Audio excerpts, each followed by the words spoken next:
نحمده ونصلي على رسوله أما بعد أعوذ بالله من الشيطان الرجيم بسم الله الرحمن الرحيم رب اشرح لي صدري ويسر لي أمري واحلل عقدة من لساني يفقهوا قولي رب زدني علما اللهم ربنا زدنا علما اللهم أرنا الحق حقا وارزقنا اتباعه وأرنا الباطل وارزقنا اجتنابه آمین یا رب العالمین۔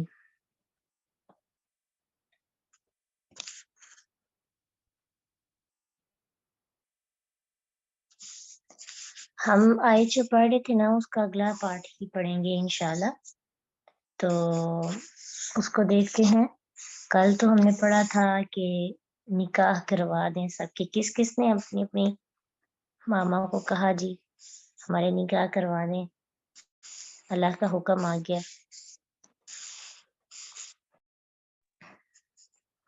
کہا کہ نہیں یا ڈر گئے تھے؟ ہاں اب تو ویسے پیرنٹس کے آپس میں بڑی اچھی دوستی ہوتی ہے بچوں کے ساتھ ماشاءاللہ، تو بچے ہر بات کر لیتے ہیں۔ ادینہ لطیف کو سب سے زیادہ دکھ ہے۔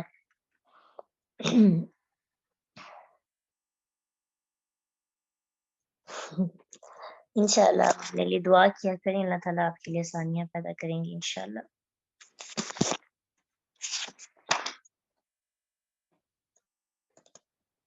ویسے آپ کی ایج کیا ہے؟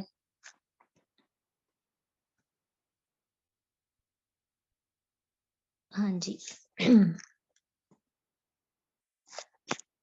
ہاں کہہ تو نہیں سکتے، میں نے ویسے آپ سے پوچھا ہی، لیکن یہ آپ اپنا ایسے کیا کریں کہ اپنا قرآن کے حوالے سے بات چیت کیا کریں، ضروری نہیں کہ آپ ڈائریکٹ، پہلے آپ شیئر نہیں کرتے تو آج آپ نے ڈائریکٹ قرآن کی کوئی نکاح والی بات شیئر کر دی۔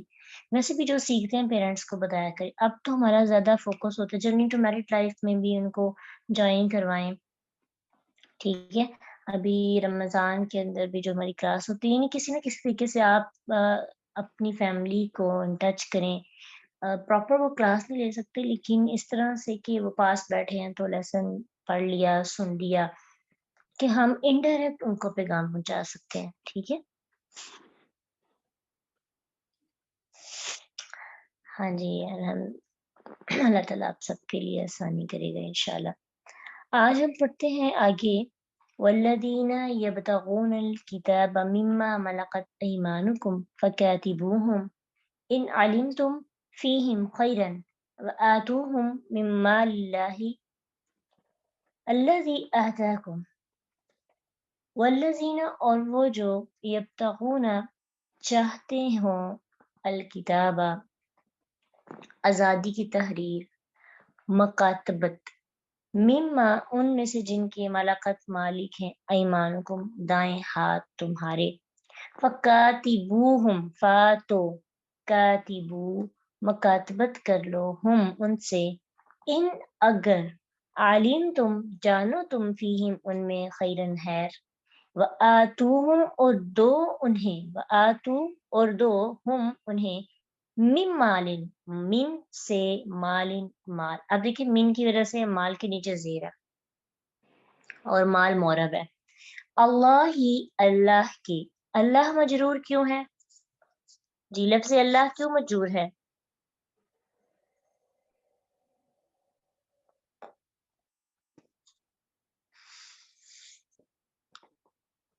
آپ بتائیں، آگے سے پڑھتے ہیں ہم۔ الذی وہ جو، آتاکم اس نے دیا، ہاں مضاف الیہ ہے اس طرح سے، آتاکم آتا دیا اس نے، کم تمہیں، ولا، اب دیکھیں کم ضمیر متصل ہے اور آپ کو پتہ ہے اس کا مطلب کیا ہوتا ہے، اس سے آپ آسانی سے کر سکتے ہیں، ولا اور نہ، تکرہو تم مجبور کرو، فتیاتکم اپنی باندیوں کو، علی البغاء بدکاری پر، ان اگر ارادنا وہ چاہیں، تحسن پاک دامنی، لیتبتغوا لی تاکہ تبتغوا تم تلاش کرو عرض سامان الحیاتی زندگی کا دنیا کی. اب دیکھیں الدنیا مضاف الیہ ہے، پھر بھی دنیا حالت جر میں نہیں ہے، ٹھیک ہے. تو اسے کیا پتہ چلتا ہے؟ دنیا مبنی ہے، اس کی اعرابی حالت چینج نہیں ہو سکتی. ومن اور جو یکرہن جو کوئی مجبور کرے گا انہیں،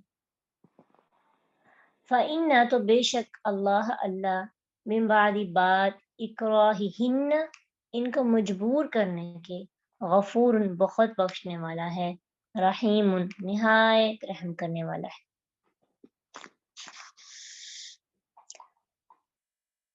اب یہاں پہ غلاموں کی بات ہو رہی ہے، اور سب سے پہلی چیز ہمیں یہ بات سمجھنی ہے کہ زمانہ جاہلیت کے اندر بہت سے لوگ جو ہیں غلام ہوا کرتے تھے. اور اب یہاں پہ بات مکاتبت کی ہوئی. غلاموں کا تو آپ کو پتہ ہے، اس کی ڈیفینیشن یہ ہے کہ غلام اور اس کے مالک کے درمیان آزادی کی تحریر. کیسی تحریر کہ غلام اتنی رقم قسطوں میں فلاں مدت تک ادا کرے گا، چاہے وہ پوری اکٹھی کر دے چاہے وہ قسطوں میں کر دے، تو اسے آزادی مل جائے گی. ٹھیک ہے. اب یہاں پہ آزادی کی آیت کیوں آئی؟ کیونکہ آپ جانتے ہیں کہ پیچھے نکاح کی بات تھی، تو نکاح میں دو پرابلمز آ سکتی ہیں، اور ایک تو یہ ہے کہ انہیں نکاح کی اجازت نہ دی جائے مالک کی طرف سے، دوسری یہ کہ وہ خود نکاح سے اجتناب کریں. کیونکہ غلام ہوتے ہوئے ان کے جتنے بھی بچے ہوں گے نا، وہ بھی سارے غلام ہوں گے، جس کے انڈر غلام یا مالک کے بچے ہوں گے. غلام کی شادی ہو جائے گی، اس کے بچے ہوں گے، اگر وہ بھی تک آزاد نہیں ہوا تو اس کے بچے بھی غلام.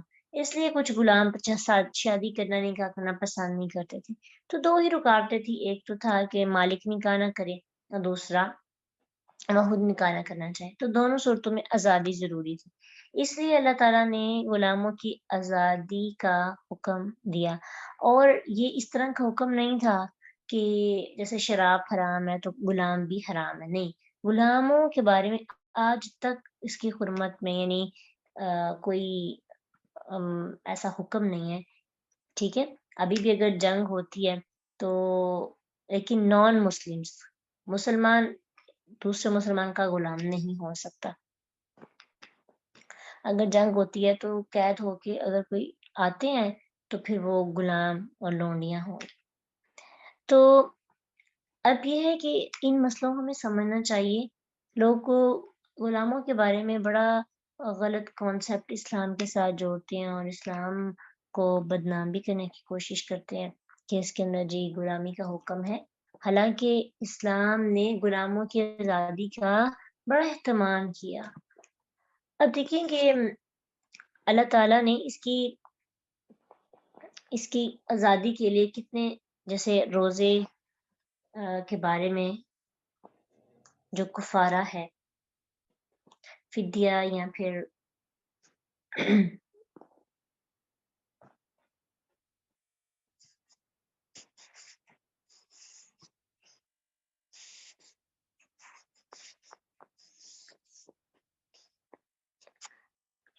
باقی جو آپ احکامات پڑھتے ہیں اور ان کو اگر ہم پورا نہ کر سکیں تو ان کا کفارہ، ان کا فدیہ یا وغیرہ دیا جاتا ہے نا، تو اس میں غلام کی آزادی کا بھی حکم آیا. ٹھیک ہے. تو اللہ تعالیٰ نے مختلف انداز میں ان کی آزادی کا حکم دیا اور اس کو بڑا اجر و ثواب والا کام جو ہے قرار دیا. اس لیے اللہ تعالیٰ نے مکمل اس کو حرام تو نہیں کہا، لیکن اس غلام کی آزادی پر اجر و ثواب ضرور رکھا. تو اب یہاں پہ حکم یہ ہے کہ اگر غلام چاہتے ہیں کہ وہ آزادی کی تحریر تمہارے ساتھ لکھیں یا کوئی کانٹریکٹ کریں تمہارے ساتھ، تو تم پر ضروری ہے کہ تم اپنے غلام کے ساتھ مکاتبت کرو. جب تمہیں پتہ چل جائے کہ اس کے پاس مال ہے یا ان فیوچر یہ مال دے سکتا ہے تمہیں کما کر، فَقَاتِبُوهُمْ إِنْ عَلِمْتُمْ فِيهِمْ خَيْرًا، تو مکاتبت کر لو ان سے اگر تم جانتے ہو ان میں کوئی بھلائی. ٹھیک ہے. اس کے بارے میں ایک یہ بھی ہے کہ ابن جریج بیان کرتے ہیں کہ میں نے عطا تابی ہیں ان سے کہا کہ کیا مجھ پر واجب ہے کہ میں اپنے غلام سے مکاتبت کروں جب مجھے پتہ چل جائے کہ اس کے پاس مال ہے؟ تو انہوں نے کہا میں اسے واجب ہی سمجھتا ہوں. عمر بن دینار نے اس بارے میں بیان کیا کہ میں نے عطا سے پوچھا کہ کیا آپ یہ بات کسی سے نقل کرتے ہیں، یعنی آپ نے کہیں سے یہ بات نقل کی؟ تو انہوں نے کہا نہیں. پھر انہوں نے مجھے بتایا کہ انہیں موسیٰ بن انس نے بیان کیا کہ ایک مشہور امام محمد بن سیرین کے والد سیرین نے انس رضی اللہ عنہ سے مکاتبت کا تقاضا کیا. وہ بہت مال والا تھا.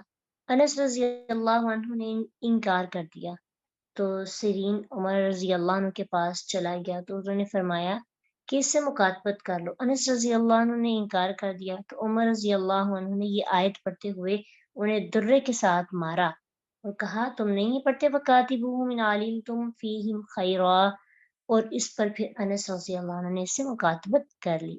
اگر اس سے پتہ چلتا ہے کہ اگر مالک غلام کے ساتھ مکاتبت کرنے سے انکار کر دیتا ہے تو غلام عدالت میں جا کے حاکم کو بتائے، اور حاکم جس طرح سے عمر رضی اللہ عنہ نے انس رضی اللہ عنہ سے مکاتبت کروائی اس طرح کروائی کیونکہ اللہ کا حکم ہے.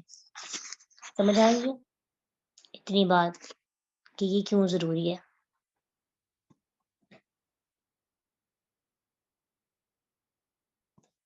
اس کی نا ایک پوائنٹ کو آپ کو سمجھنے کی ضرورت ہے.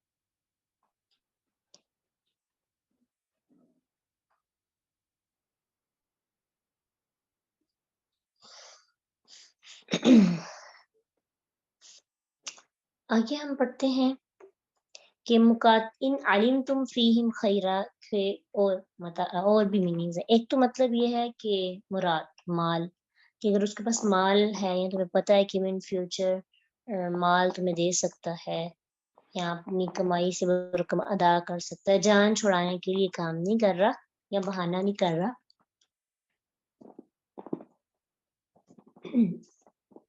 تو پھر تم اسے آزاد کر دو کانٹریکٹ کے اندر. لیکن اگر آپ کو یہ لگتا ہے کہ وہ آزاد ہو کر چوری کرے گا یا پھر خیانت کے ذریعے روزی کمائے گا، بدکاری کرے گا یا مانگنا شروع کر دے گا، معاشرے پر بوجھ بن جائے گا، تو پھر اس صورت میں امانت داری کے ساتھ اخلاص کا یہ نہ ہو کہ نہ چھوڑنے کی وجہ سے بہانہ بنا کر تو کہو کہ مجھے اس کے اندر خیر نظر نہیں آ رہی، اس سے میں اس کو چھوڑ نہیں سکتا. یہ تمہارا اور پھر اللہ کا معاملہ ہے. اگر آپ کو پتہ ہے کہ غلام آزاد ہو کر بہتر انداز میں زندگی گزار سکتا ہے تو پھر اس کے کانٹریکٹ کو قبول کریں، اس کی مکاتبت کو قبول کریں. ٹھیک ہے.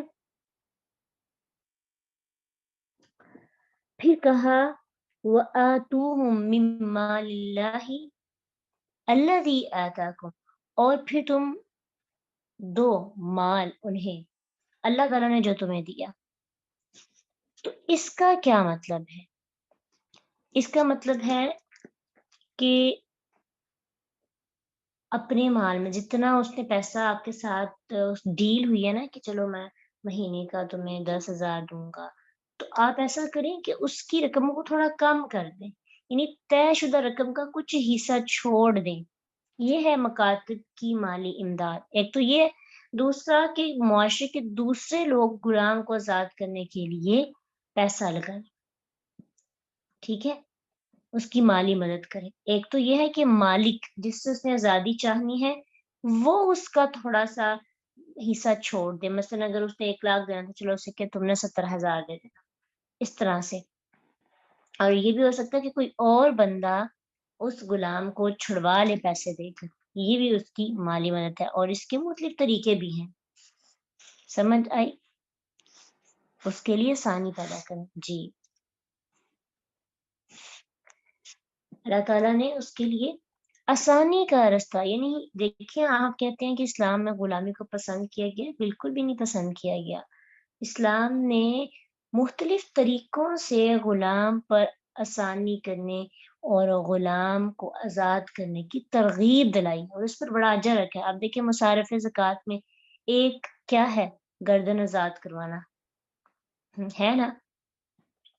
پھر اسی طرح اگر کوئی غلطی کرتا ہے جس پر شریعت نے حد رکھی ہے تو ان حدود میں سے ایک یہ بھی ہے کہ غلام آزاد کرے. طاقت نہیں رکھتے تو پھر جو ہے نا آگے اور بھی آپشنز ہیں، جیسے کوئی روزہ قسم توڑ دیتا ہے، قسم کا کفارہ، یا پھر روزے کی حالت میں مباشرت کر لیتا ہے، اس کا کفارہ.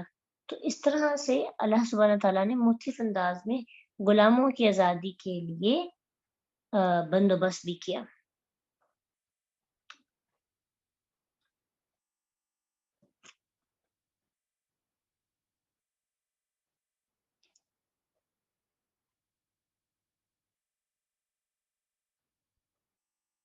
اس کے بارے میں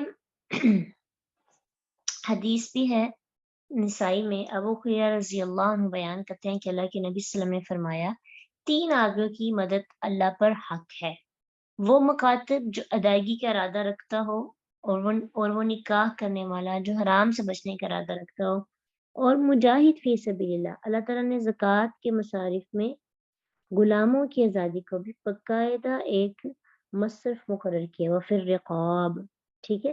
پھر اسی طرح فک رقابہ سورۃ بلد کے اندر بھی آپ دیکھیں 13 کے اندر. تو ایک دفعہ اللہ کے نبی کی بیوی ام المومنین عائشہ رضی اللہ عنہ سے بریرہ رضی اللہ عنہ نے درخواست بھی کی تھی اپنی مکاتبت کی امداد کے لیے، تو انہوں نے پوری رقم ایک ہی دفعہ ادا کر کے انہیں خرید لیا اور انہیں آزاد کر دیا. یعنی وہاں لوگوں کو اتنا زیادہ شوق ہوتا تھا غلاموں کو آزاد کرنا، کیونکہ اس کا اجر بڑا رکھا. غلام اللہ کے نبی کے دور میں 3 قسم کے ہوتے تھے. ایک وہ غلام ہوتے تھے جو کہ آزاد تھے، پھر کسی نے اغوا کر کے انہیں زبردستی غلام بنا لیا. دوسری وہ غلام تھے جو نسل در نسل چلتے آ رہے تھے. تیسرے وہ تھے جو جنگ میں گرفتار کر کے لونڈیاں غلام بنائے جاتے تھے. تو ان غلاموں کی خرید و فروخت ہوتی تھی، مالک جو ہیں ان کی آمدنی سے پیسہ کماتے تھے. جس کے پاس زیادہ غلام ہوتے تھے نا اس کو امیر سمجھا جاتا تھا. ہمارے ہاں جس کے پاس پیسہ زیادہ ہوتا ہے اسے امیر سمجھا جاتا ہے نا.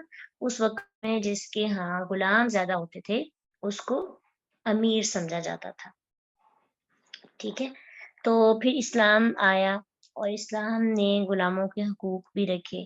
غلاموں کو بالکل جو ہے معاشرے سے ختم نہیں کیا، جبری حکم کوئی نہیں صادر کیا، لیکن اس کو آزاد کرنے کا ثواب بھی بتایا. صحیح ترمذی میں حدیث ابو ہریرہ رضی اللہ عنہ سے روایت کی جاتی ہے کہ جو شخص کوئی مومن گردن آزاد کرے تو اللہ تعالیٰ اس کے ہر عضو کے بدلے اس کا ایک عضو آزاد کرے گا، یہاں تک کہ اس کی شرمگاہ کے بدلے اس کی شرمگاہ کو آزاد کرے گا. پھر زہار کرنا، قسم اٹھانا، فرض روزے کی حالت میں جماع کرنا، تو ان کے کفارے میں بھی غلام آزاد کرنے کو پہلی پریورٹی رکھی گئی. تو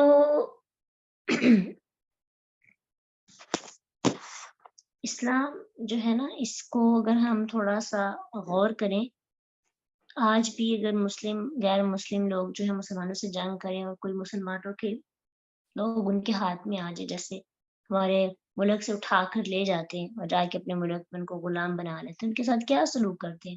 ان کے ساتھ فحش کام کرتے ہیں، ان کے ساتھ زیادتی کرتے ہیں، ان کے ساتھ زنا کرتے ہیں، پھر ان کو جیلوں میں بند کر دیتے ہیں. آپ دیکھ سکتے ہیں نیوز پہ آپ کو ملتی رہتی ہیں کہ غیر مسلم مسلمانوں پر کیسے حملے کرتے ہیں، اور پھر وہی غیر مسلم مسلمانوں کے بارے میں غلط تصویر پیش کرتے ہیں کہ ان کا اسلام ان کو غلامی کے بارے میں سکھاتا ہے، بتاتا ہے کہ غلاموں کے ساتھ یہ کریں، یعنی غلاموں کو مکمل آزادی نہیں دی گئی.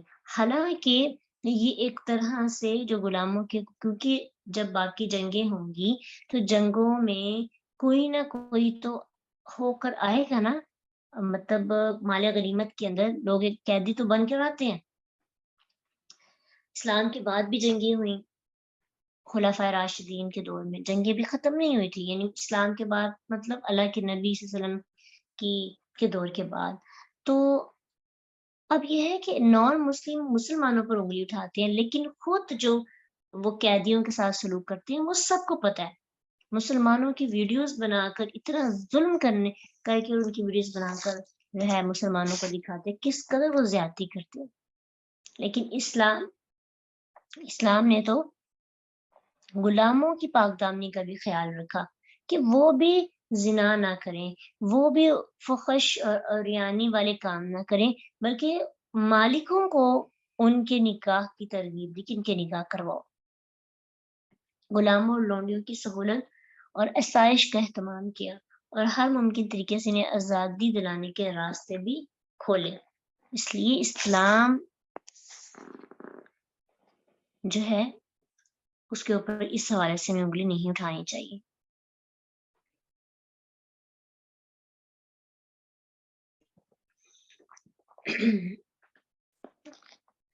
پھر کہا کہ ولا تکرہوا فتیاتکم، اور نہ تم مجبور کرو اپنی باندیوں کو علی البغاء، بدکاری پر. یعنی کیا ہوتا تھا کہ وہ لوگ جو عورتیں لونڈیاں ہوتی تھی نا ان کو کیا کرتے تھے، ان سے بدکاری کرواتے تھے، ان سے برے کام کرواتے تھے، پھر اس سے ان کو پیسہ ملتا تھا. تو یہ ان کا بزنس تھا. آج بھی بہت سے لوگوں نے اس کو اپنا بزنس بنا لیا. اللہ اکبر.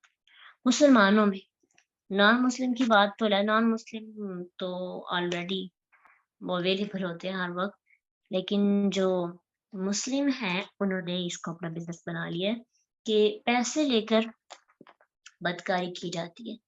تو اس وقت بھی یہی ہوتا تھا کہ اپنی لونڈیوں کو بدکاری پر مجبور کیا جاتا تھا تاکہ پیسے لیے جائیں.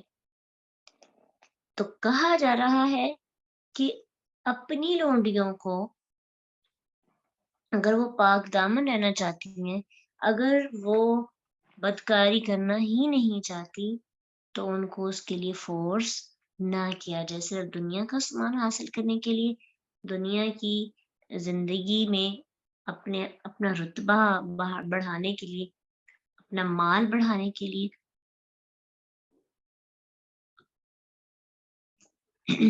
اب آپ سوچ رہی ہوں گی کہ جو پاک دامن نہیں رہنا چاہتی کیا ان کو مجبور کیا جا سکتا ہے؟ جو پاک دامن نہیں رہنا چاہتی ان کو تو مجبور ویسے بھی نہیں کیا جا سکتا، وہ خود ہی ریڈی ہوں گی، وہ خود ہی کرتی ہیں. ٹھیک ہے، وہ خود ہی انوالو ہو جاتے ہیں. اس لیے خاص طور پہ جو لوگ نہیں کرنا چاہتے، بدکاری کی طرف نہیں آنا چاہتی، لونڈیاں، تو ان کو کیوں مجبور کیا جاتا ہے؟ بالکل بھی ان کو مجبور نہ کیا جائے، اور جو پاک دامن نہ بھی ہوں ان کو بھی نہیں مجبور کرنا. ٹھیک ہے، ان کے لیے بھی مجبور کرنے کی ان کو اجازت نہیں ہے. یہ ان کیوں آیا؟ دراصل یہ واقعہ اس کے پیچھے شان نزول ہے عبداللہ بن ابی کا، کہ اس کے پاس ایک لونڈی تھی، بلکہ 2 لونڈیاں تھی اس کے پاس، تو انہیں بدکاری پر مجبور کرتا تھا. اور اس پر پھر یہ آیت نازل ہے، صحیح مسلم کے اندر ہے، اس پر پھر یہ آیت نازل ہوئی تھی کہ اچھا تم دنیا کا مال حاصل کرنے کے لیے اپنی لونڈیوں کو، اپنی باندیوں کو برائی پر آمادہ کرتے ہو، اور جو کوئی مجبور کرے گا تو پھر کیا ہوگا کہ جس کو مجبور کیا جا رہا ہے نا اس کو گناہ نہیں ہوگا. گناہ سارا کس پر جائے گا؟ مالک پر. ٹھیک ہے، مالک پر سارا گناہ جائے گا. زنا ایک ایسا عمل ہے کہ مجبور ہو کر کرنے سے بھی نفس کی لذت کا دخل اس میں ہو ہی جاتا ہے. اس لیے اللہ تعالیٰ نے یہاں پہ فرمایا کہ لونڈیوں کو مجبور کیا جانے کے بعد ان کی جو گناہ میں شرکت ہے ان پر کوئی مواخذہ نہیں ہوگا، کیونکہ ان کا گناہ مجبوری کی حالت میں ہوا.